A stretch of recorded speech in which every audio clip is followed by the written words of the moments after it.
প্রতিদিনের মতো আজও একটা নতুন রেসিপি নিয়ে হাজির হয়ে গেলাম। একটা ডিম আর একটা পেঁয়াজ আর এক টুকরো বাঁধাকপি দিয়ে দারুণ স্বাদের স্ন্যাক্স বানিয়ে দেখাচ্ছি তোমাদের আজ। তোমরা পুরো ভিডিওটা দেখবে প্লিজ, আশা করি তোমাদের ভালো লাগবে। প্রথমে বাঁধাকপিটাকে ধুয়ে নেব ভালো করে। এদিকে পেঁয়াজ আর লঙ্কার বোটা খোসা ছাড়িয়েও একসাথে ধুয়ে নেব, ভালোভাবে জল দিয়ে ধুয়ে নেব। জল ঝরিয়ে ঝরিয়ে এই থালায় রেখে দেব। পেঁয়াজ লঙ্কাগুলো এই থালায় সাইডে রেখে দেব। প্রথমে বাঁধাকপির টুকরোটাকে কেটে নেব এই বটির সাহায্যে। তোমরা চাইলে ছুরির সাহায্যেও কেটে নিতে পারো। বাঁধাকপিটা এরকম ঝিরিঝিরি করে কেটে নিতে হবে। আমি একসঙ্গে পেঁয়াজও কুচি করে কেটে নিয়েছি, কাঁচা লঙ্কা। আমি উনুনটা ধরিয়ে নেব এখন। কড়া বসিয়ে দেব। বাঁধাকপিটা ভাপিয়ে নেওয়ার জন্য একটু জল দিয়ে দেব কড়ায়। কেটে রাখা বাঁধাকপি 5 মিনিটের মতো ঢেকে দেব। 5 মিনিট পর ফিরে এসেছি, ঢাকা তুলে দেখব কত সুন্দর ভাপানো হয়ে গেছে। দেখুন বন্ধুরা, এখন জল ঝরিয়ে তুলে নেব। এই বাটিটা নিয়েছি, এই বাটিতে রেখে দেব। বাঁধাকপিটা হালকা চেপে নিতে হবে এভাবে, কারণ বাঁধাকপির গায়ে অনেকটা জল রয়েছে এখনও। থালায় রেখে দেব। সবগুলো বাঁধাকপি জল ঝরিয়ে নেওয়া হয়ে গেছে। কাঁচা লঙ্কা কুচিটা উপরে দিয়ে দেব, পেঁয়াজ কুচো। এবারে ডিমটা ফেটিয়ে নেব।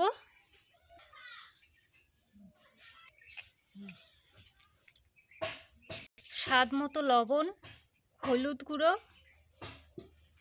কালো জিরে আর দিয়ে দেব ধনেপাতা কুচি। সবশেষে চালের গুঁড়ো। তোমরা চাইলে কর্নফ্লাওয়ার দিয়েও করতে পারো, আমি চালের গুঁড়ো দিয়ে করছি। এবারে সবগুলো উপকরণ মাখিয়ে নিতে হবে। কত সুন্দর আঠো আঠো হয়ে গেছে দেখুন, কোনো রকম জল ছাড়াই মেখে নিলাম। কত সুন্দর মাখা হয়েছে। ডিমটা দেওয়াতে ডিমের মধ্যে অনেকটা জল থাকে, তার কারণে জল না দিলেও চলবে। মাখানো কমপ্লিট হয়ে গেছে। এখন একটা শুকনো থালায় তেল ব্রাশ করে নেব।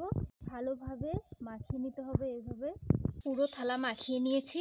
আমি রিং শেপ দিয়ে নেব। তোমরা চাইলে তোমাদের পছন্দ মতো শেপ দিয়ে নিতে পারো। খুব সুন্দর করে শেপটা দিয়ে নেব। এখন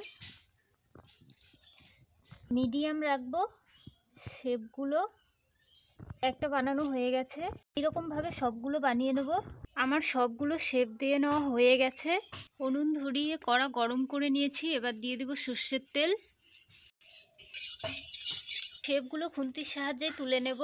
তুলে নিয়েছি, এবারে তেলে ছেড়ে দেব। তেলটা প্রচুর গরম হতে খুব তাড়াতাড়ি ভাজা হয়ে গেছে। এপাশ উল্টে দেব।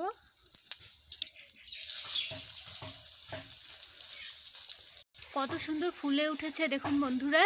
একটা ভাজা হয়ে গেছে, তেল ঝাড়িয়ে তুলে নেব।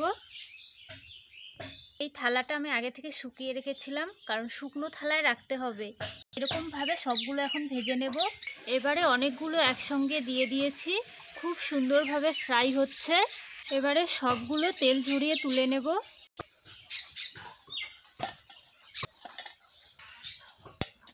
আমার সবগুলো স্ন্যাক্স বানানো হয়ে গেছে।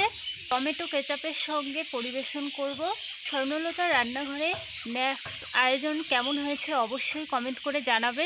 আজকের ডিম বাঁধাকপির স্ন্যাক্স রেসিপি কেমন হয়েছে সকল বন্ধুদের উদ্দেশ্যে বলছি, তোমরা কমেন্ট করে জানাবে। ভালো লাগলে অবশ্যই কমেন্ট করে জানাবে। এটা তোমাদের ভেঙে দেখাচ্ছি বন্ধুরা, কতটা মুচমুচে আর কতটা সুস্বাদু হয়েছে। আর নতুন বন্ধু যারা রয়েছে অবশ্যই আমার চ্যানেলটি সাবস্ক্রাইব করে পাশে থাকবে। সেখানেই শেষ করছি, আবারও দেখা হবে নেক্সট ব্লগ কুকিংয়ে। ততক্ষণে তোমরা ভালো থাকবে, সুস্থ থাকবে।